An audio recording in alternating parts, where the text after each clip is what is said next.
And Chelsea dominated Paris FC at Stamford Bridge 4-1, the final score over in Group D to put them to the top of the table with Hakan, surprisingly. And for more on this, Lisa Carlin joins us now.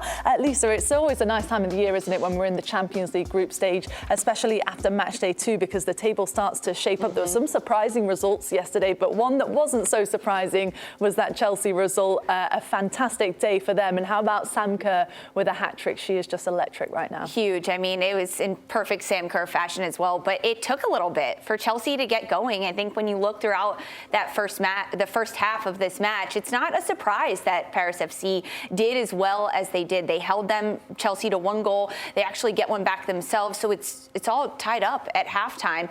And Chelsea underperformed in that first 45 minutes. Paris, I think, performed as we've seen them perform throughout Champions League, which is at an incredibly high level. They scout their opposition really well, and that's hard to do against an Emma Hayes and Chelsea side because they do switch things up tactically, and they have a lot of different weapons that they can throw into the mix.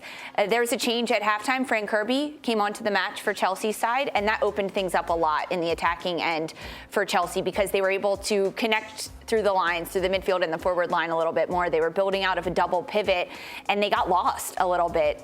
Paris did a good job defending them, frankly. I think every team has to be a bit wary of Paris after they knocked out Arsenal, then they knocked out Wolfsburg, and then to be drawn in this group, you think, okay, well, they're not the favourite to advance, but every team has to take them extremely seriously.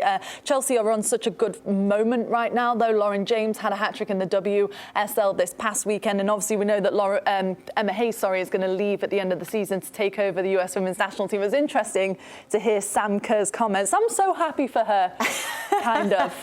You can tell how much they love her, though. It's probably the most honest statement that's been put out by a footballer, male or female, in like the last years. It's honest, right? Like, yeah.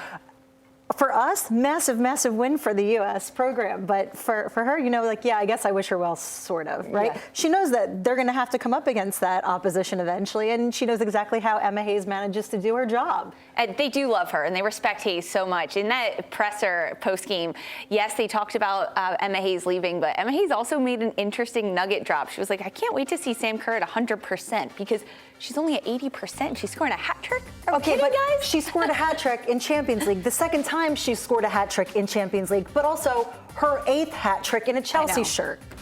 She's good. And crazy. She's only at 80% right now, still dealing with a little bit of a calf injury. Is this the same injury she's been dragging on since the World Cup, essentially, which is crazy? It's taken her a long time to fully recover. And she's still not fully recovered, says Hayes. But I think a lot of that is, as we know with muscle injuries, they're really, really easily aggravated, and she's never really taken the time off fully to let it recoup.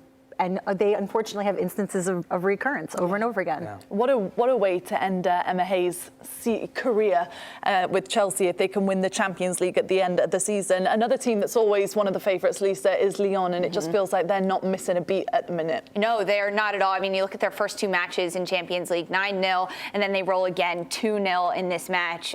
They're a powerhouse, and they're a top dog in this competition for sure. But when you look at Lyon and how much pressure they put on their opposition in this Swedish side. I want to give a shout out to Karina Schuler, who is the goalkeeper, because she had 11 saves throughout this match against 12 shots. It ended up being an own goal on a really tough, weird shot in the second one to come for this. The first goal for Lyon coming by way of Danielle Van de Donk. It was a cross and a header, really, really well done. And the second one, just a forced own goal. But I think that Lyon, the scoreline to just see 2-0 is a little misleading because they had a lot of good shots and a lot of good opportunities, but they didn't finish them enough with, 12 shots on target and to only have 1 find the back of the net on your own power. Like, that's not good enough for the rest of Champions League run. Yeah. And speaking of John Textor's teams, I feel like Lyon Féminin is the best one. Botafogo's about to bottle the title. Lyon men's suck at the moment. They're really, really poor. Leave it to the women. All the pressure on Crystal Palace.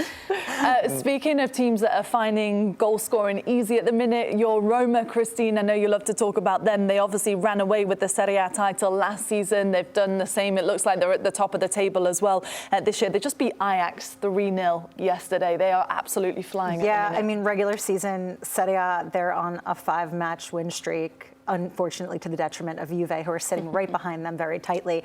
But they've been on fire, right? Last season was their first season in Champions League. They made it to the quarterfinals. They were also playing like just under an hour away as their home stadium, because they were playing at Stadio Comunale Domenico Francioni, which is because their actual stadium, which they are now in as of this week, has finally been refurbished, where it's to the standards that are permitted within Women's Champions League. So now they have their actual home.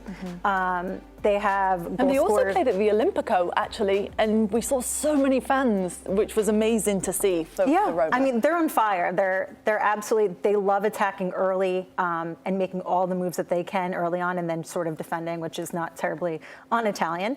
They like to take advantage of set pieces, but, you know, Ajax weren't their best during this match. They had a goalkeeper error that was just like a back pass that was bobbled, that, like, of course you're going to sweep in. You had Giacinti come in and score that goal off of just a tap in.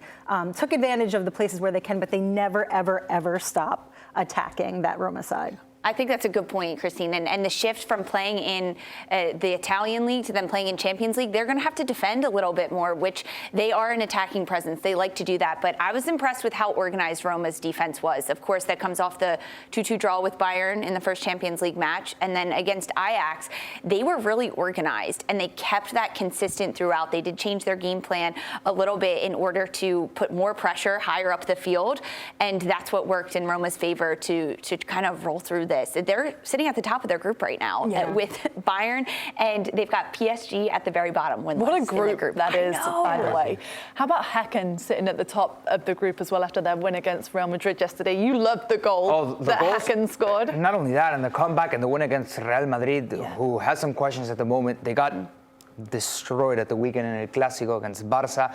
And my worry is Linda Caicedo. I don't know the extent of her injury. Ankle injury out through the rest of the year. Rest of the year. Yeah. So maybe come January, when the group stage is coming to a close, they'll find the best form with Linda Caicedo as well, because if they get it's a through pretty significant win for Häcken with the Swedish runners-up to beat Real Madrid. Pretty important. But I also don't think Real Madrid can rely heavily on Linda Caicedo to make a return and then carry this team throughout the Champions League. I mean, she's a big ask. She's good, but that's a really big ask of them to do. And they did struggle against Barcelona. So I think they just have to worry about league play at this point. Like, it's not looking very good for them.